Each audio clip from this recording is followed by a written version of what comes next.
In a team sport like basketball, the best players on each team, being the star players that they are, tend to be the ones responsible for leading the way, both by example and as a leader, by elevating the play of the team and competing hard. They are held to a higher standard than other players on the team that aren't as productive and talented because it's their job to produce at a higher level than the rest. So when they fail to play up to these expectations, especially in the playoffs, they go into the next season with a lot more to prove for themselves, being in need of a nice bounce back year to prove themselves even more. They're obviously still viewed as some of the best players in the league, but just how good they actually are is very much up for debate, and it can be answered by having a nice prove-it season this year. For the topic of today's video, we'll be discussing 6 star players in particular that are going into this season with a lot to prove, for a variety of reasons, which I'll discuss later on. Before I start though, it turns out about 68% of you watching right now aren't even subscribed to the channel,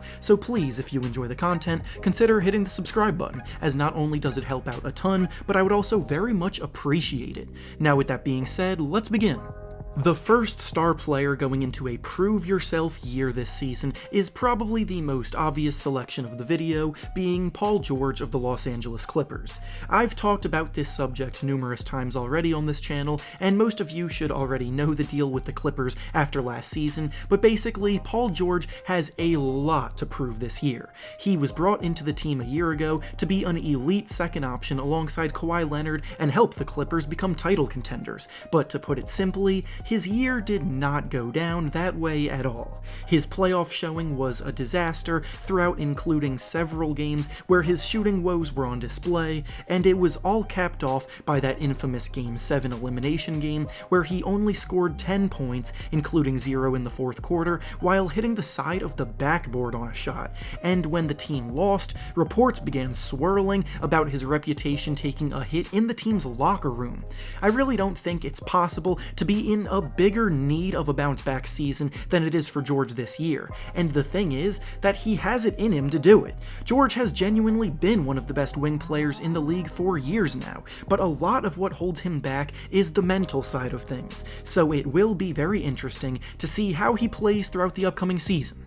The next star player we'll be discussing with a ton to prove this year is Pascal Siakam of the Toronto Raptors. Siakam, for the most part recently, has been a very impressive success story regarding his development and how quickly he burst onto the scene over the last 2 years. He went from winning the Most Improved Player award to being named an All-Star, and especially last year when he was tasked with stepping into the role as the go-to guy on offense, he handled it very well throughout the regular season, but the playoffs quickly put that ascension on pause. What makes Siakam such a good player overall is his versatility as a forward, having a very unique ability to handle the ball and run in transition for a player at his size, and in turn, both creating a ton of mismatches and creating a ton of easy points for himself when he picks up speed. However, when things get slowed down in the playoffs, as it usually does, and defenses began to hone in on him more than they used to with him now being the top dog,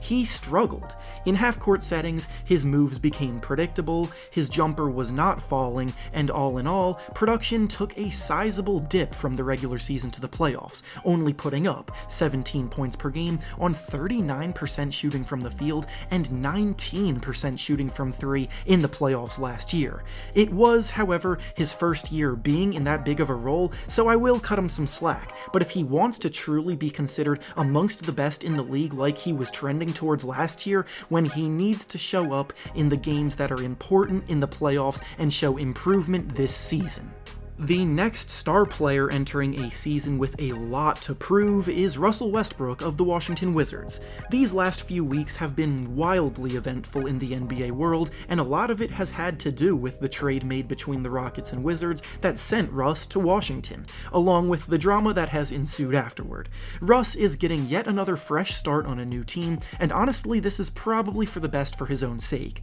Last season, Russ had an incredibly up and down season with Houston as he got off off to a bit of a slow start, then picked things up in the second half of the season and was playing some of his best basketball, and then during the bubble games he suffered an injury, got COVID, and when he came back, his production took a noticeable hit that held the Rockets back in the playoffs. His averages of 18 points, 7 rebounds, and 5 assists per game in the playoffs are way down from the numbers we're used to seeing Russ put up, and it's perfectly valid to chalk it up to him not being 100% healthy, but throughout his career, Russ has had notable playoff struggles, and time is running out for him to overcome it. He's now playing in the Eastern Conference alongside Bradley Beal, and a playoff spot is a very realistic expectation for that duo, but it's not a sure thing, and Russ will need to be on his game to get Washington back to the postseason.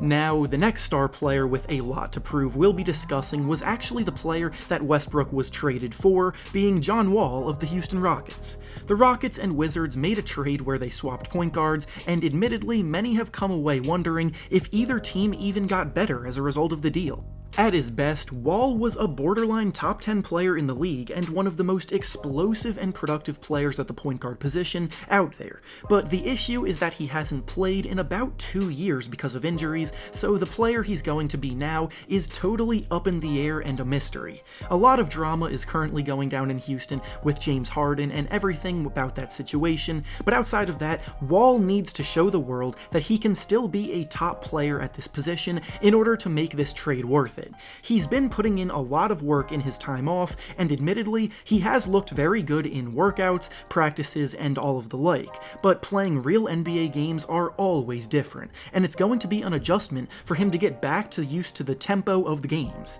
He's really one of the biggest wild cards of this entire season, and he could individually make or break the Rockets' season this year.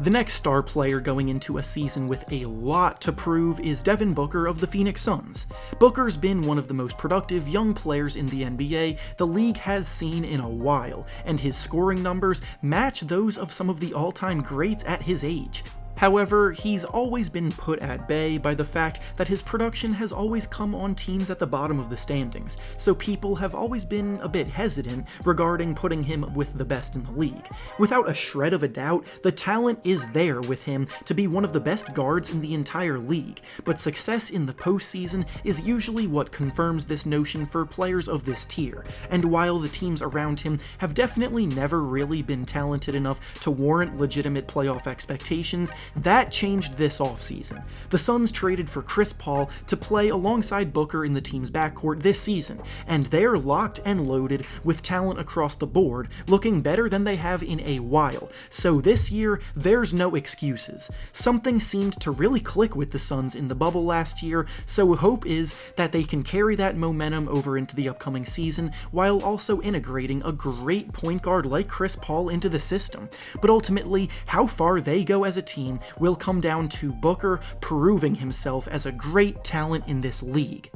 And finally, the last star player with a lot to prove this season we'll be discussing is Joel Embiid of the Philadelphia 76ers. Embiid genuinely has the talent and ability to be the best big man in the entire NBA, but there has always seemed to be something holding him back from achieving that status, whether it be his injuries, the roster construction around him suffocating him on the inside because of the lack of spacing, or he himself struggling with his fitness levels. He's only managed to show glimpses of the beast he is rather than showing out consistently. He's coming off of a season where he didn't even make a single All-NBA team, which should be motivation enough for him to come out this year and bounce back in a huge way. And with all of the moves the Sixers have made this offseason, they are set up completely for him to get back to the player he was 2 seasons ago when he averaged 28 points and 14 rebounds per game while finishing as a finalist for the Defensive Player of the Year award. The Sixers made it a priority to get him the spacing that he needs to go back to dominating,